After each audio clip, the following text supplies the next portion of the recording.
Thanks, Riaz. Good morning, everyone. Canada's Milos Raonic is one win away from heading to the Wimbledon final, but in order to get there, he needs to beat one of the biggest stars in tennis. Raonic faces Roger Federer in a men's semi-final today. It follows Wednesday's win over Australia's Nick Kyrgios. Raonic will be aiming to become the first Canadian man to make it to a major tennis final. This is an off day for Canada's Eugenie Bouchard following yesterday's win over Simona Halep. The 20-year-old is the first Canadian to reach a Grand Slam women's singles final. She faces Petra Kvitova in the women's final tomorrow. It's not like a surprise to me. You know, I expect good results like this. So for me, I was like, okay, good. It's a step in the right direction.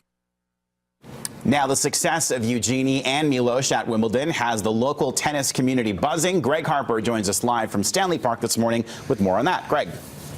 Good morning, Kyle. I should mention to start off, not to be forgotten here is Vasek Pospisil, who is from Vancouver, who is also at the semifinals at Wimbledon in men's doubles. We're here at Stanley Park this morning. The court's, of course, not busy right now. Likely will be later on today. Certainly will be 6 days from now. And they were full at Queen Elizabeth Park yesterday. Lots of people out playing tennis and talking about it right now as well. The Stanley Park Open, it begins on July 10th. This is one of the biggest amateur tennis tournaments in North America. After that, we have the Odlum Brown Van Open. That starts July 26th in West Vancouver.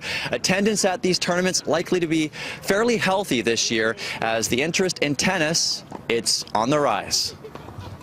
From a local standpoint, the really exciting part is even from a TV spectacle. It gives the locals a chance to be following these major Grand Slam tournaments into week 2, which is something we haven't had in a long time. Generally, a lot of times the Canadians were out in the first, second, third rounds. Now you have Canadians that are advancing to the quarters, semis, and now finals for the first times. So it's exciting for the viewers to be able to follow a tournament throughout the course of an entire 2 weeks. Yeah, I mean, if you come to Stanley Park, I mean, almost any time the courts are pretty full. Right now it's really early, but most of the time the courts are full. And if you even go out to the UBC for the Davis Cup, you know, the turnout there is pretty amazing. So I think it's getting more and more popular, which is great because it's an amazing game. It is, and the Raonic match should start around 9 o'clock this morning, our time. I'm looking forward to that one. Kyle?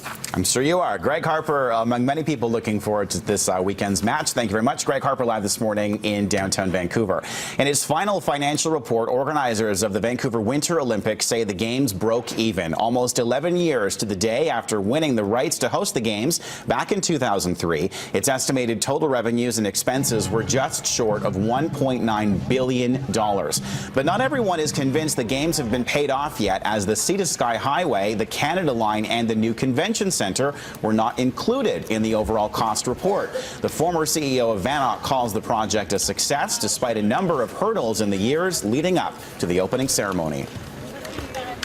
We had the worst economy that any of us can remember, and we had to deliver the Games against that economy. Up to the time that all of that happened, things were going really well. Then they became extremely difficult. But it was difficult for everyone. I mean, everyone was struggling. Every Canadian was affected by the economy, and so we were no different. One man is in hospital after being stabbed in East Vancouver overnight. This happened just after 2 o'clock this morning. Officers were called to East 55th Avenue and Kerr Street. A man was suffering from several stab wounds. He was taken to hospital for treatment. 2 people were taken into custody at the scene. Calgary police say they have made some headway in the case of the disappearance of a 5-year-old boy and his grandparents. So far, the homicide unit says it does not have any suspects it can name. Nathan O'Brien slept over at his grandparents' place after the couple held an estate sale at their home last weekend. Police say there's evidence the 3 may have been forced from the home. Another update is expected later today.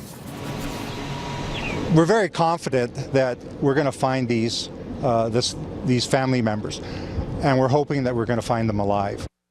Hurricane Arthur has knocked out power to more than 20,000 homes and businesses right across North and South Carolina. Arthur is currently a Category 2 hurricane. It's centered over the Atlantic off the coast of North Carolina with winds of 155 kilometers an hour. But the Canadian Hurricane Center predicts Arthur will be a post-tropical storm by the time it reaches Atlantic Canada tomorrow. A tropical storm watch is now in effect for all of Nova Scotia and Prince Edward Island, as well as parts of southern and eastern New Brunswick.